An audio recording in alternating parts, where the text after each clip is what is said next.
اور یہاں پر آپ کو خبر دیں، ترکی اور شام کے بعد سوشل میڈیا پر پاکستان میں زلزلے سے متعلق پیشگوئیاں کی جا رہی ہیں، جس پر محکمہ موسمیات پاکستان کا بیان بھی سامنے آ گیا ہے۔ ڈائریکٹر محکمہ موسمیات نے اپنے بیان میں پاکستان میں زلزلے سے متعلق پیشگوئیوں کو مسترد کر دیا ہے۔ ان کا کہنا ہے کہ ترکی اور پاکستان کی فالٹ لائنز میں کوئی مماثلت نہیں۔ چیف میٹرولوجسٹ سردار سرفراز کا یہ کہنا ہے کہ آج تک ایسی کوئی ٹیکنالوجی نہیں بنی کہ زلزلے آنے کی پیشگوئی کی جا سکے۔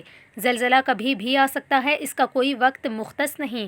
دنیا بھر کے زلزلہ پیما مرکز بھی اس بارے میں کچھ نہیں بتا سکتے۔ اس کے علاوہ ڈائریکٹر محکمہ موسمیات کا یہ کہنا ہے کہ سوشل میڈیا پر زیر گردش زلزلے سے متعلق پیشگوئیوں کی کوئی سائنسی بنیاد نہیں۔